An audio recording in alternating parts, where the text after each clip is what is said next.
వద్దంటే వినదే పగలంతా ఆడి పాడి ముద్దైన తినదే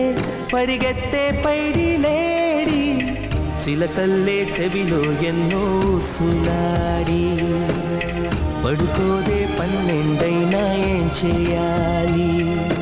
గుమ్మాడి గుమ్మాడి ఆడిందంటే అమ్మాడి డాడీ ఊపిరిలో మురిసే కూచిపూడి